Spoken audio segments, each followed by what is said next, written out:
Ketika malam mulai merambah, angin berdesir dan udara menjadi semakin kaku. Bulan purnama tersembunyi di balik awan tebal, menyisakan kegelapan yang menyelimuti desa kecil itu. Malam itu adalah malam Jumat Kliwon, malam yang dipenuhi dengan cerita misteri dan ketakutan di desa itu. Desa tersebut terletak di antara hutan lebat dan sawah yang luas. Rumah-rumah berderet rapat, terbuat dari kayu dan bambu, dengan jalan setapak yang berliku di antara tanaman hijau yang subur. Orang-orang di desa itu hidup dalam keharmonisan, tetapi ketika malam Jumat Kliwon tiba, ketegangan mulai terasa di udara. Salah satu penduduk desa, seorang wanita muda bernama Maya, merasa gelisah. Dia duduk di ruang tamu rumahnya, dengan tatapan kosong memandangi api unggun di perapian. Suaranya terdengar gemetar ketika dia berbicara pada suaminya, Agus. Agus, aku tidak bisa merasakan kehadiran anak-anak di rumah ini. Ada sesuatu yang tidak beres di luar sana, ucap Maya dengan nada khawatir. Agus mendekati istrinya dan duduk di sebelahnya. Tenanglah, Maya.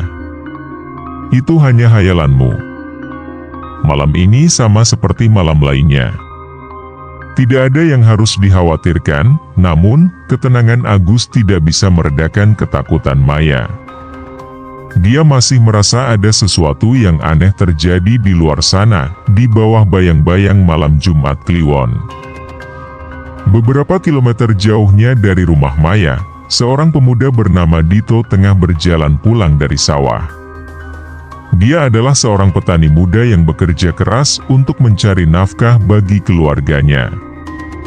Namun, malam ini, dia merasa ada yang mengintainya dari balik pepohonan yang gelap. Dito melangkah lebih cepat, mencoba mengabaikan rasa takutnya.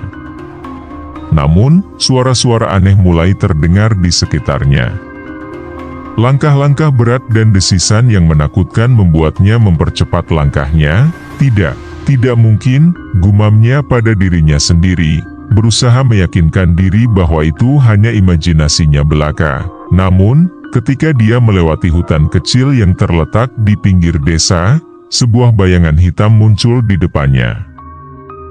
Dito menahan napas, mencoba mengetahui apa yang ada di hadapannya. Bayangan itu semakin mendekat, dan Dito melihat bahwa itu adalah sesosok manusia berjalan dengan langkah terhuyung-huyung. Tetapi ada yang aneh dari sosok itu. Wajahnya pucat, matanya merah menyala, dan darah mengalir dari mulutnya yang terbuka lebar. Dengan teriakan ketakutan, Dito berbalik dan berlari secepat mungkin menuju desa. Dia bisa merasakan sesuatu yang jahat mengikutinya, menghirup napasnya yang panik dan menyeramkan. Di tempat lain di desa, seorang dukun tua bernama Ki Joko duduk di teras rumahnya, menatap bulan purnama yang tersembunyi di balik awan.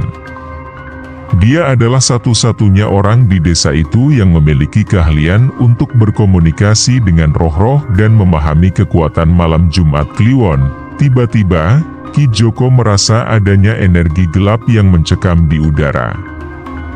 Dia meraba-raba ke dalam kantungnya dan mengeluarkan sesuatu yang tampak seperti gulungan kertas kuno. Sesuatu yang jahat sedang mendekat, gumamnya pada dirinya sendiri. Matanya memancarkan cahaya biru samar saat dia memperhatikan gulungan itu. Tanpa ragu, Ki Joko berdiri dan bergegas keluar dari rumahnya.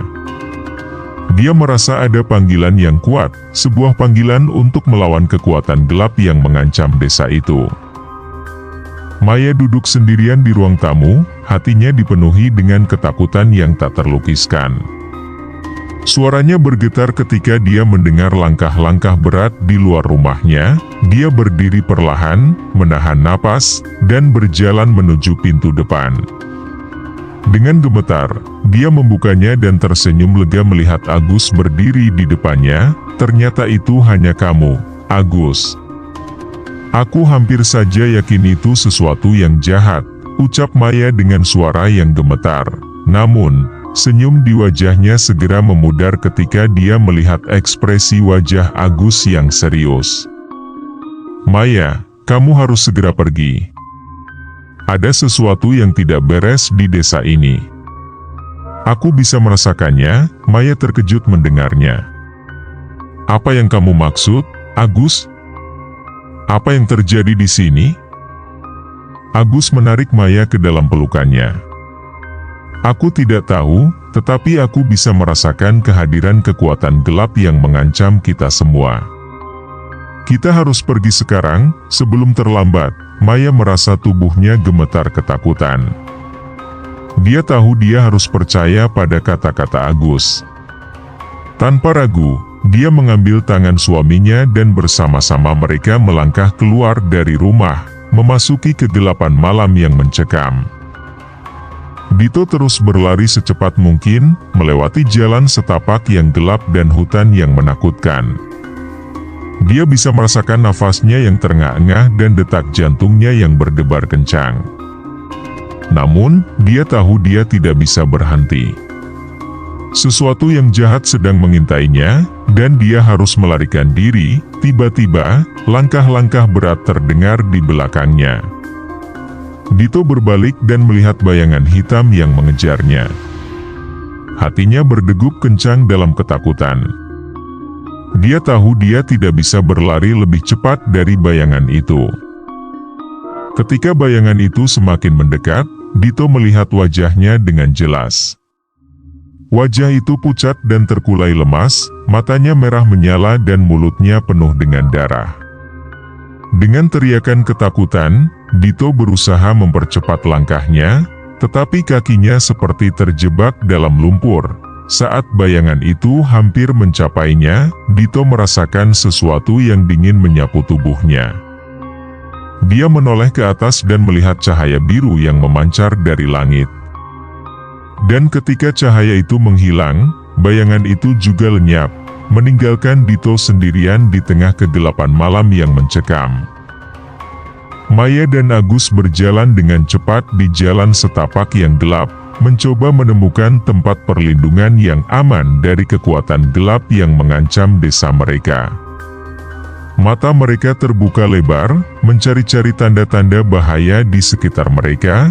Tiba-tiba, mereka mendengar suara langkah berat di belakang mereka. Mereka berdua berhenti, menoleh ke belakang, dan terkejut melihat bayangan hitam yang mengintai dari balik pepohonan. Maya menahan napasnya, tubuhnya gemetar ketakutan. "Agus, apa itu?" Agus meraih tangan Maya dengan erat. "Aku tidak tahu, tetapi kita harus pergi sekarang. Kita tidak boleh tinggal di sini lebih lama." Mereka berdua melanjutkan langkah mereka, berusaha menjauh dari bayangan yang menakutkan di belakang mereka. Namun, bayangan itu terus mengikuti mereka, mengisi udara dengan ketegangan dan kegelapan yang menakutkan. Tiba-tiba, Maya dan Agus melihat seberkas cahaya biru memancar dari langit, menyelimuti desa mereka dengan keindahan yang menyilaukan. Mereka merasa sesuatu yang dingin menyapu tubuh mereka, mengusir kekuatan gelap yang mengancam mereka. Ketika cahaya itu redup, bayangan itu lenyap, meninggalkan Maya dan Agus dalam keadaan terkejut dan lega.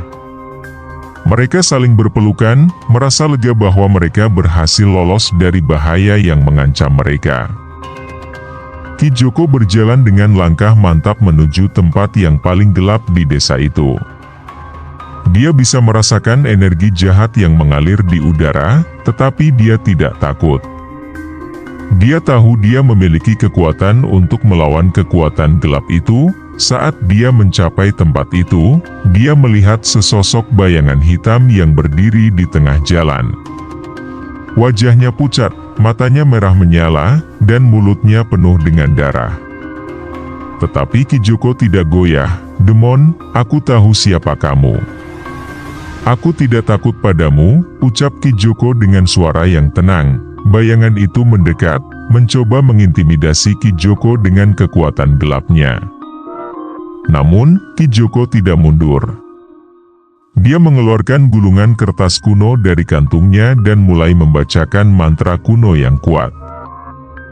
Cahaya biru memancar dari gulungan kertas itu, menyelimuti bayangan itu dengan kekuatan yang suci. Bayangan itu mulai menyusut, hingga akhirnya lenyap begitu saja, meninggalkan Ki Joko sendirian di tengah kegelapan malam yang kini telah surut. Ki Joko tersenyum puas. Dia tahu dia telah berhasil mengalahkan kekuatan gelap yang mengancam desa itu. Dan dia tahu bahwa malam Jumat Kliwon akan berlalu dengan damai, setidaknya untuk malam ini. Keesokan harinya, desa kecil itu terbangun dengan kabar tentang peristiwa misterius yang terjadi semalam. Penduduk desa berkumpul di pasar, saling bertukar cerita dan spekulasi tentang apa yang terjadi. Namun, ada satu hal yang mereka semua sepakat, mereka merasa bahwa malam Jumat Kliwon yang mencekam itu telah membawa teror dan ketakutan yang tidak terlupakan ke desa mereka. Dan meskipun mereka berhasil lolos dari bahaya, mereka tahu bahwa mereka tidak akan pernah melupakan pengalaman mengerikan itu selamanya, dan sementara malam Jumat Kliwon itu mungkin sudah berlalu, mereka tahu bahwa ada kekuatan gelap yang selalu mengintai di balik bayang-bayang, menunggu kesempatan untuk kembali meneror desa mereka sekali lagi. Demikianlah kisah misteri dan ketakutan malam Jumat Kliwon di desa kecil itu. Meskipun malam itu telah berlalu, bayangan-bayangan mengerikan masih terus mengintai di antara pohon-pohon yang gelap. Dan untuk penduduk desa itu, kengerian malam Jumat Kliwon akan selalu menjadi bagian dari legenda yang tak terlupakan.